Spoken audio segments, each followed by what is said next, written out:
Shalom. Saya mau ajak kita langsung buka 2 Petrus pasal yang kedua. Ini bagian dari teks yang dibicarakan oleh gembala sidang kita di pesan bulan ini buat kita semua. 2 Petrus pasal yang kedua kita akan baca ayat 3 sampai ayat yang ke-9. Saya baca ayat 3 Bapak Ibu Saudara berikutnya. Karena kuasa ilahinya telah menganugerahkan kepada kita segala sesuatu yang berguna untuk hidup yang saleh oleh pengenalan kita akan Dia yang telah memanggil kita oleh kuasanya yang mulia dan ajaib. Ayat yang keempat.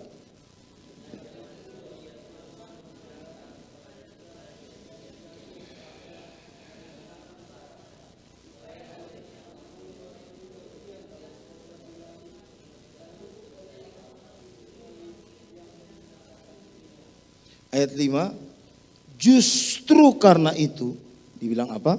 Kamu harus dengan sungguh-sungguh berusaha untuk menambahkan, pertama, kepada imanmu kebajikan, dan kepada kebajikan pengetahuan. Ayat yang ke-6.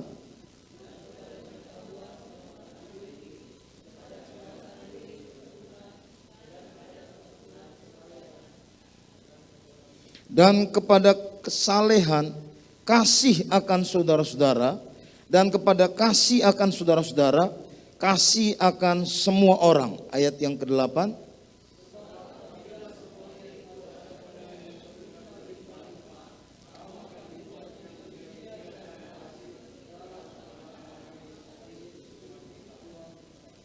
Tetapi barang siapa tidak memiliki semuanya itu, ia menjadi buta dan picik karena ia lupa bahwa dosa-dosanya yang dahulu telah dihapuskan.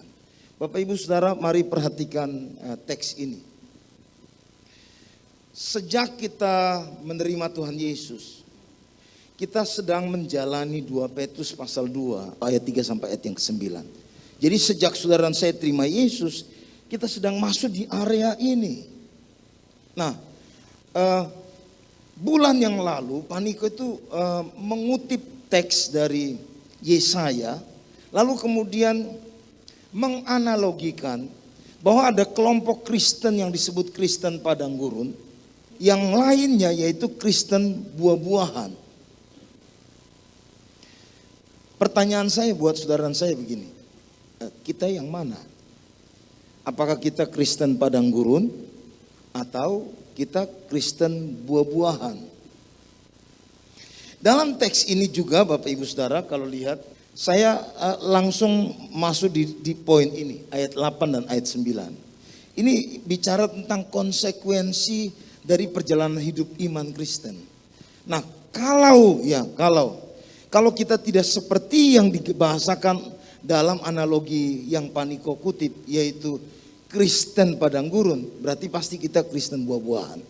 Amin. Tapi kalau kita enggak begitu, berarti sebaliknya. Itu sebabnya Petrus ngomong begini. Sebab apabila semuanya itu ada padamu dengan berlimpah-limpah, kamu dibuatnya menjadi giat dan berhasil dalam pengenalanmu akan Yesus Kristus Tuhan kita. Yang mengerti kalimat ini bilang amin. Jadi sisi yang ini Bapak Ibu Saudara, kalau saya bikin sisi kiri dan kanan, kalau ini sisi positif, maka kalau kita itu berlimpah-limpah dengan hal-hal yang disebutkan di awal tadi, maka berdampak atau berakibat kepada kita menjadi giat dan berhasil. Dalam hal apa? Dalam pengenalan kita akan Tuhan Yesus. Artinya kalau kita pakai bahasa yang sederhana begini, ada sebuah dampak dalam hidup kita di mana kita punya sebuah keinginan yang kuat, semangat, dan ada pencapaian-pencapaian dalam teks mengenal, dalam konteks kita mengenal siapa Tuhan dalam hidup kita. Yang paham katakan amin. Nah, tapi sebaliknya, kalau itu tidak ada pada kita, tetapi barang siapa tidak memiliki semuanya itu, ia menjadi buta, picik, karena ia lupa bahwa dosa-dosanya yang dahulu telah dihapuskan. Sebelum saya maju Bapak Ibu Saudara, maju. Saya mau ajak Saudara lihat kalimat awal di sini dibilang begini. Karena kuasa ilahinya telah menganugerahkan kepada kita segala sesuatu yang berguna untuk hidup yang saleh. Ya, Bapak Ibu Saudara kalau baca bahasa Yunaninya ini pakai soen, bukan yang tapi pakai kai. Itu harusnya diterjemahkan dan. Jadi hidup dan saleh. Jadi Tuhan itu memberikan kepada kita sebuah kemampuan ya supaya kita bisa hidup. Ya, tentu bicara hidup ini dalam kaitannya dengan kesalehan bukan hidup kekal. Karena hidup kekal waktu kita terima Yesus sudah pasti terima hidup kekal. Tapi yang dimaksudkan dengan hidup dalam teks ini yaitu kehidupan kita sehari-hari. Yang kemudian dijelaskan dalam kata yang lain yaitu kesalehan. Hidup dalam kesalehan. Nah, karena itu Bapak Ibu Saudara, ya, bahasanya oleh pengenalan kita akan Dia yang telah memanggil kita oleh kuasanya yang mulia dan ajaib. Saya sebelum buru-buru Bapak Ibu Saudara, saya dengar banyak kesaksian orang. Satu kesaksian yang saya pernah baca dalam sebuah tulisan tentang bagaimana orang berubah Bapak Ibu Saudara. Jadi dikisahkan begini, Bapak ini punya sebuah kesukaan di dalam gereja yaitu mengajar. Dia punya kelebihan sehingga dipercayakan oleh gereja sebagai pengajar. Kelebihannya apa? Dia sangat suka belajar firman Tuhan. Sehingga dia banyak menguasai ya, hal-hal doktrinal dan banyak hal-hal yang lain yang berkaitan dengan sebuah pengajaran. Tetapi Bapak Ibu Saudara, hidup rumah tangga dia itu amburadul. Bahkan istrinya ada dalam sebuah keadaan klimaks di mana dia sampai harus datang ke bagian konselor di gereja ya untuk memberitahukan bahwa dia sedang bergumul dengan kehidupannya karena melihat keberadaan suami yang seperti bahasanya kayak ada dualisme dalam hidup. Di gereja begitu rajin, pokoknya semua kegiatan yang sifatnya itu mengajar, dia pasti aktif ada di sana. Tapi Bapak Ibu Saudara, tapi di sisi yang lain, itu di rumah, punya kelakuan yang buat istrinya itu tersandung. Nah, pertanyaan untuk kita simak sama-sama. Satu sisi, kelihatannya rohani sekali. Halo? Dia bisa ngajar banyak orang, tapi di sisi yang lain, ada sebuah keadaan secara emosional yang mempengaruhi hubungan dia dengan istrinya. Sampai bahkan istrinya itu punya pikiran untuk butuh konselor. Karena dia punya keinginan di hati ini. Apakah saya harus sudahi pernikahan itu? Sampai seperti itu Bapak Ibu Saudara. Nah, saya mau ajak kita untuk hari ini. Kita mulai coba buat sebuah penggambaran. Apakah ini Kristen buah-buahan? Atau apakah ini Kristen padang gurun? Coba kita mulai cek hidup kita Bapak Ibu Saudara. Untuk belajar tentang teks ini. Kalau saudara suka belajar atau suka baca buku, saya sarankan ada sebuah buku bagus. Judulnya Bagaimana Mengubah Hidup Seseorang. Bagaimana seseorang berubah. Nah, di dalam buku itu ada cerita tentang kisah orang ini Bapak Ibu Saudara. Dan ada banyak kisah-kisah yang lain yang menjelaskan bahwa orang ini sepertinya kelihatannya mantap secara rohani. Tapi kemudian boleh dibuat catatan begini, tidak produktif dalam hidup rohani dia. Saudara kalau ingat beberapa waktu yang lalu saya buat khotbah tentang murtad. Ada sebuah pemahaman yang saya buat itu sebagai landasan, hipotesa begitu ya, bahwa proses orang sampai mencapai murtad itu sebuah keadaan yang progres. Jadi di titik klimaksnya dia jadi murtad. Orang Kristen tertentu itu menyangkal bahwa orang Kristen tidak akan murtad. Jadi kadang-kadang itu menjadi sebuah debat teologi. Bagaimana dengan bukti-bukti dalam catatan Alkitab seperti tokoh-tokoh. Saudara kenal tokoh yang namanya siapa Bapak Ibu Saudara? Yudas. Apa Yesus salah pilih?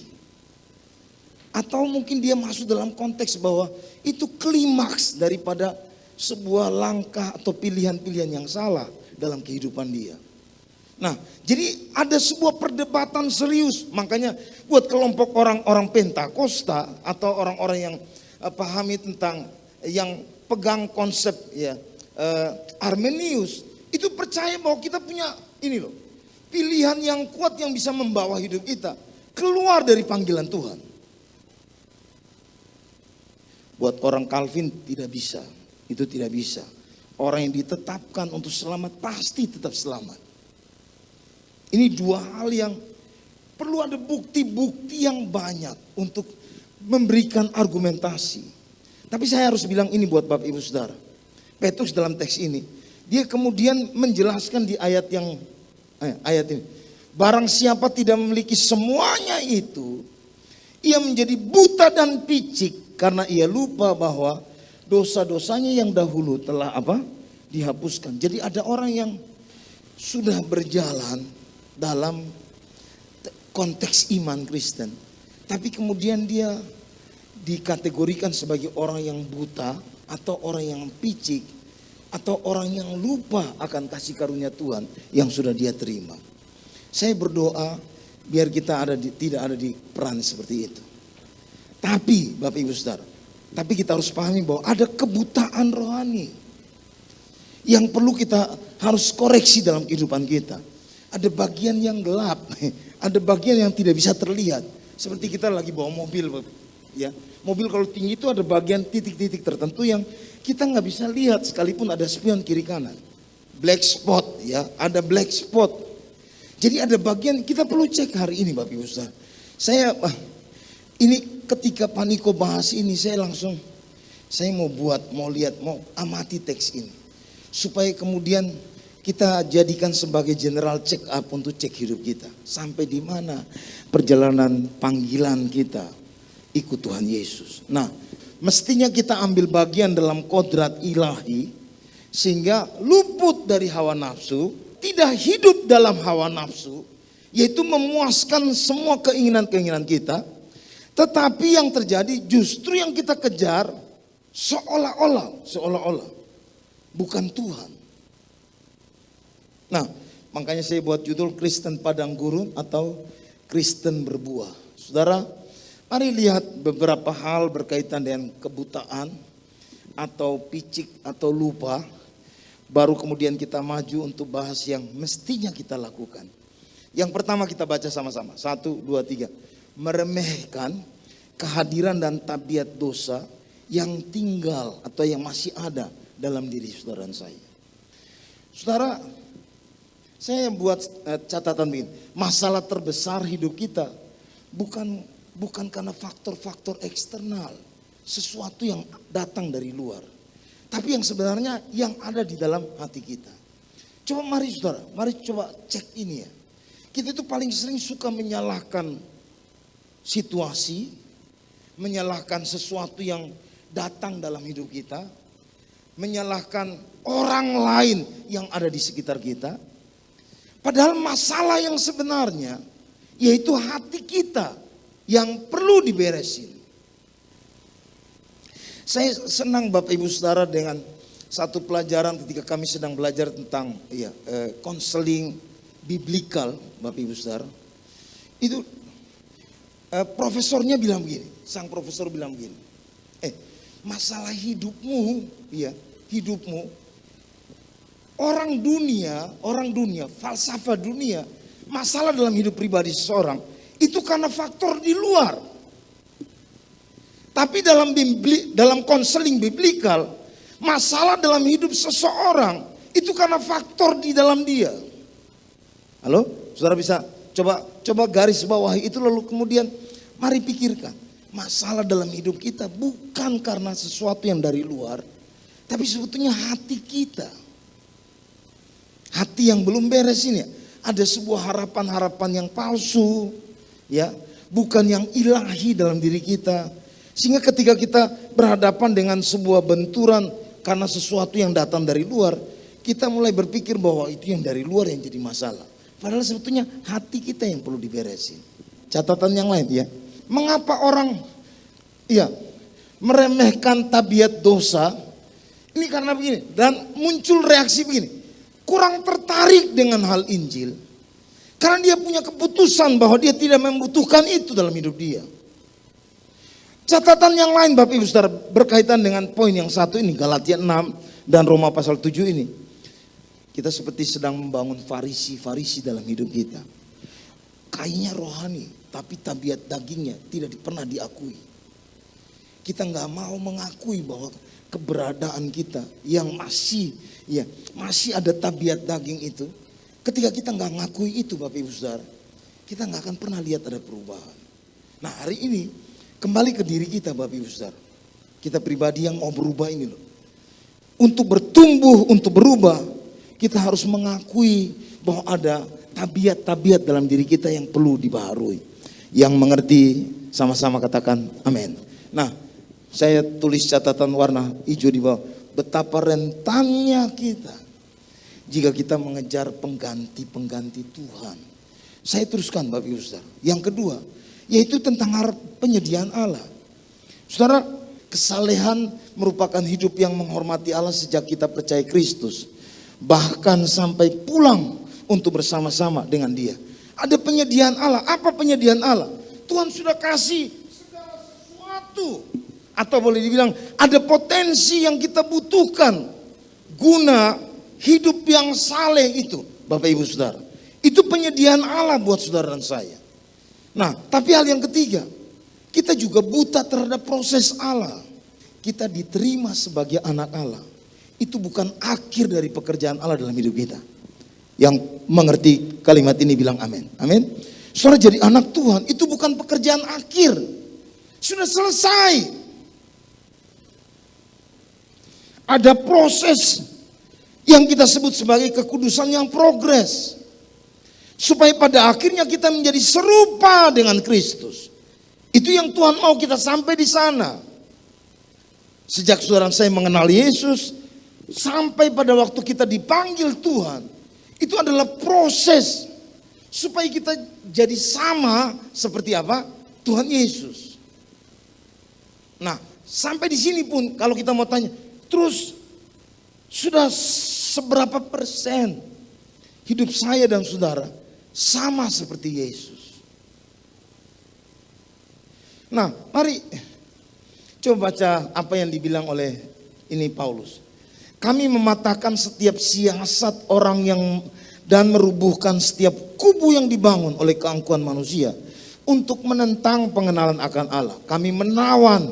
Jadi dia bilang begini, kami patahkan ya setiap siasat orang dan merubuhkan setiap kubu. Jadi ada siasat, ada kubu, lalu ada satu lagi kalimat, keangkuhan manusia. Dibilang yang menentang pengenalan akan Allah. Lalu dibilang lagi, kami menawan segala pikiran dan menaklukkannya kepada Kristus. Kubu ini Bapak Ibu Saudara, kalau bahasa aslinya memang kepura-puraan. Ya. Jadi ada apa ya? Kita bilang kita Kristen, tapi kita bangun kepura-puraan dalam hidup kita. Sebelum saya mau tutup nanti dengan 7 hal yang Petrus bilang itu harus ditambahkan dalam hidup kita. Jadi saya kasih lihat gambaran ya, ini kalimatnya mungkin seperti ini Bapak Ibu. Kayak sebuah bangunan jembatan, tapi dibuat strukturnya seperti puzzle ini loh. Ada 7 puzzle. Ini paling pertama ini, ya ini nggak terlalu kelihatan garisnya ya. Ini iman, lalu tambahkan kepada iman apa? Kebajikan, tambahkan kepada kebajikan pengetahuan, terus sampai lengkap sampai di belakang. Nah, saudara ini sampai di belakang nih. Jadi bahasa Petrus begini. Sejak saudara saya atau pada waktu kita terima Yesus, perhatikan, ada 6 hal lagi yang perlu kita tambahkan dalam hidup kita. Selamat, iman cukup. Amin. Saudara, keselamatan itu iman tambah 0, selamat masuk surga. Tapi dalam perjalanan iman kita, sampai kita bisa akhiri hidup iman kita ini, untuk hidup yang saleh itu Bapak Ibu Saudara, Petrus bilang gini, ada 6 pasal ini, kalau saya bilang ini jadi pasal, yang perlu kita pasang lagi, sehingga terus maju, sampai jadi lengkap sampai di ujung. Kalau sampai di ujung, dia punya bahasa ini, aku punya hak untuk masuk dalam apa? Kerajaan Allah. Itu dia bilang. Kalau semua itu ada padamu dengan berlimpah-limpah, bukan hanya kegiatan berhasil, tapi kita akan punya hak penuh untuk masuk dalam kerajaan Allah. Nah, sebelum lihat pasal ini yang ditambahkan, saya mau ajak kita untuk lihat begini. Yang biasa orang buat, yang orang perhatikan sebagai sesuatu yang ditambahkan dalam hidup mereka. Bukan yang ini, tapi yang ini. Nah, saya tulis penambahan yang salah kaprah. Yang pertama ini, Bapak Ibu Saudara, formalisme. Apa itu formalisme? Saudara tahu formal? Ya, formalisme. Sibuk di gereja, tapi nggak ketemu Tuhan.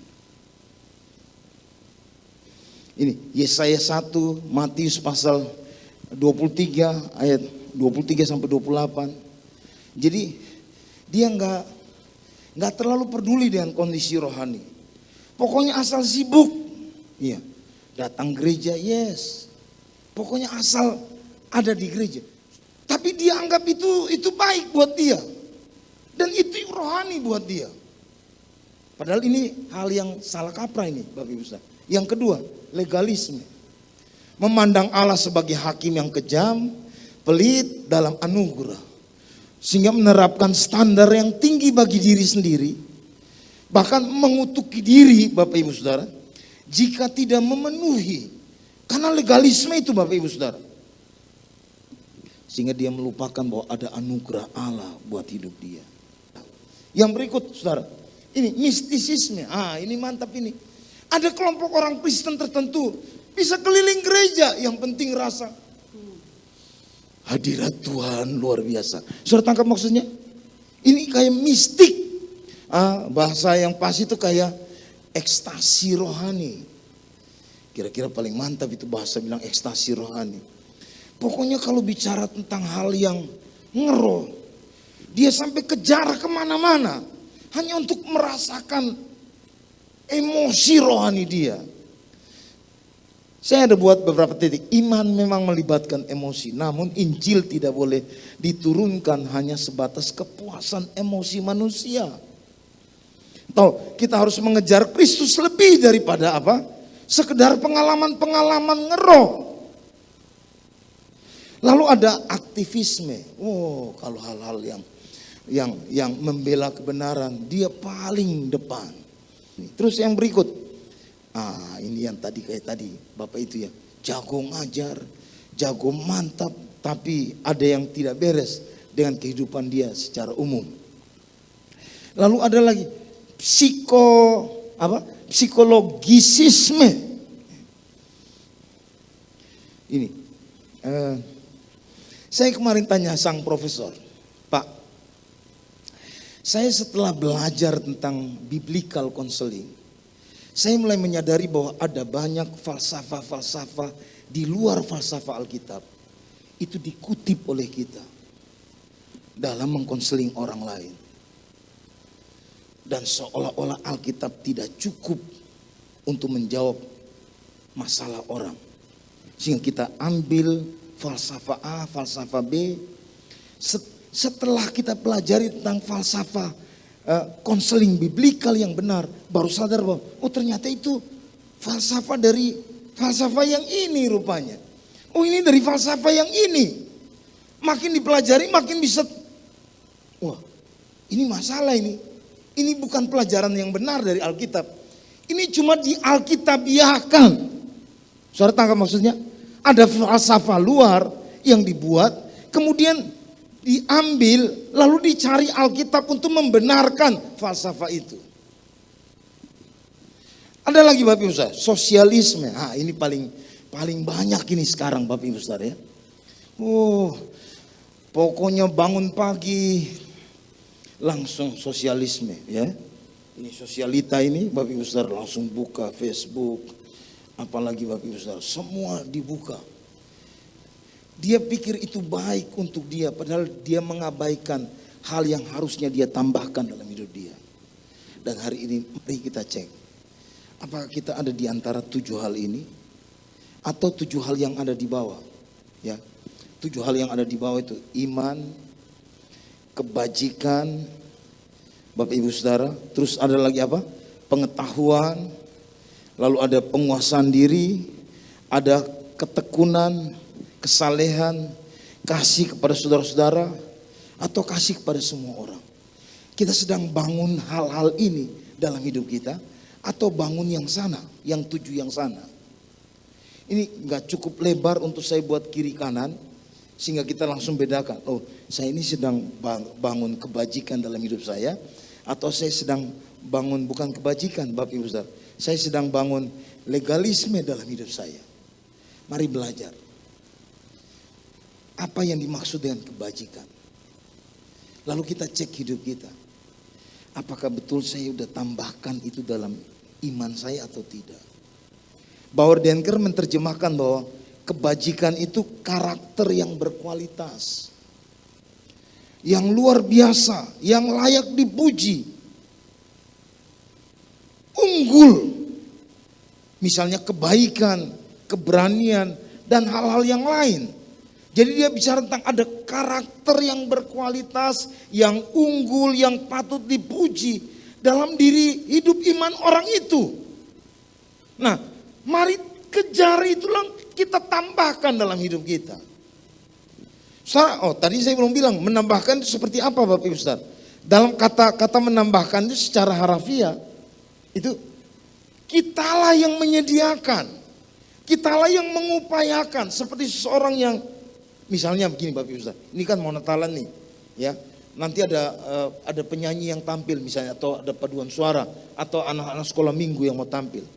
Supaya bisa hasilnya bagus, kita yang bayarin pelatih vokal, panggil datang latih. Nah, kata menambahkan itu seperti itu Bapak Ibu Saudara. Ada harga yang kita perlu keluarkan supaya hasilnya juga jadi bagus dalam hidup kita. Dan harga yang harus kita bayar, yang perlu ditambahkan supaya hasilnya bagus, itu yang pertama dia bicara tentang ada kualitas karakter dalam kehidupan saudara dan saya.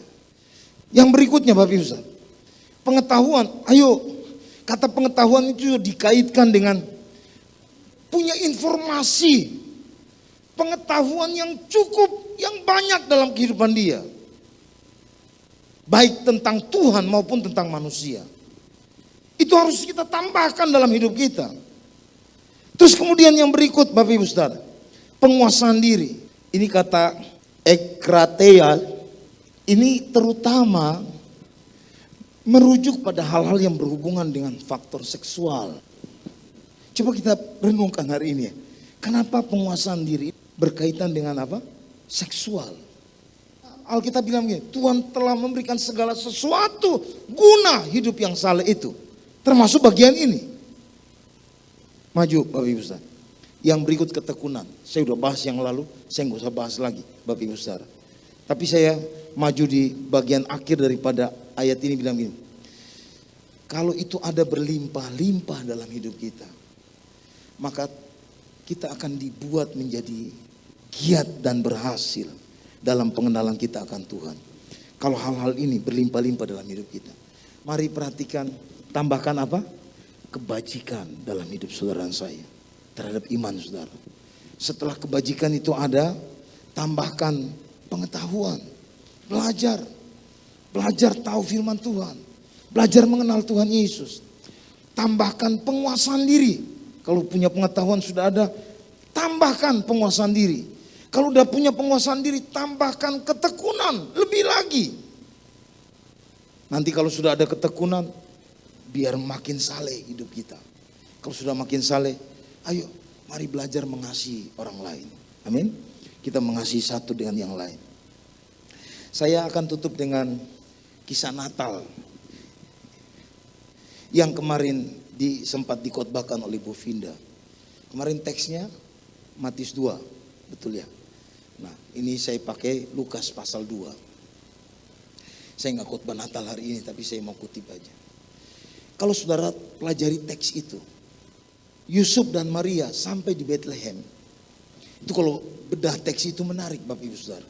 Ya, sangat menarik. Saya mau bahas poin yang terakhir aja dari teks itu, yaitu Allah butuh partner. Di awal ada bukti sejarah yang kuat. Semua tokoh-tokoh yang ditulis di situ, tempat di situ, peristiwa di situ ada dalam catatan sejarah.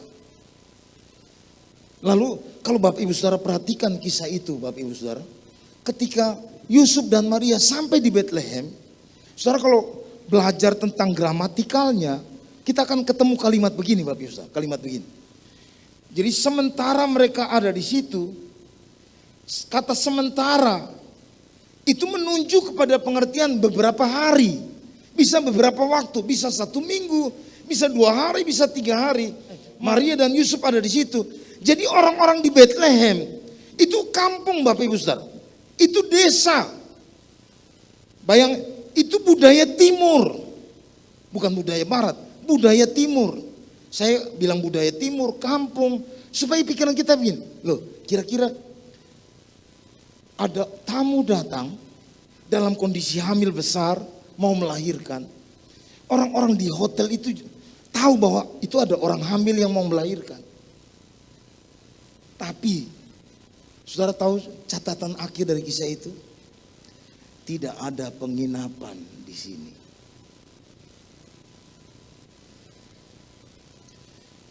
Orang-orang yang ada di sana seolah-olah sudah nggak punya perasaan peduli buat orang lain. Halo?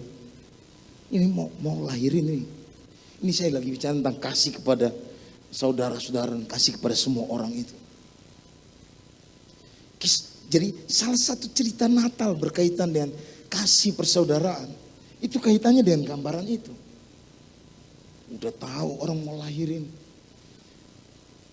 Masa nggak ada yang berani korbankan? Udah deh pakai kamar saya aja deh. Lu mau melahirkan lu pakai aja deh. Sekalipun saya udah lebih dulu booking itu hotel. Pakai aja dulu. Betul, memang banyak tempat. Orang banyak datang di situ. Tapi sudah nggak punya perasaan ingin menolong orang lain. Bagaimana dengan kita? Halo? Katanya kita nambahin ini. Kasih kepada saudara-saudara, kasih kepada semua orang. Bagaimana dengan hidup saudara saya? Mari saudara, tambahkan itu dalam hidup kita. Yang mau bilang amin. Amin.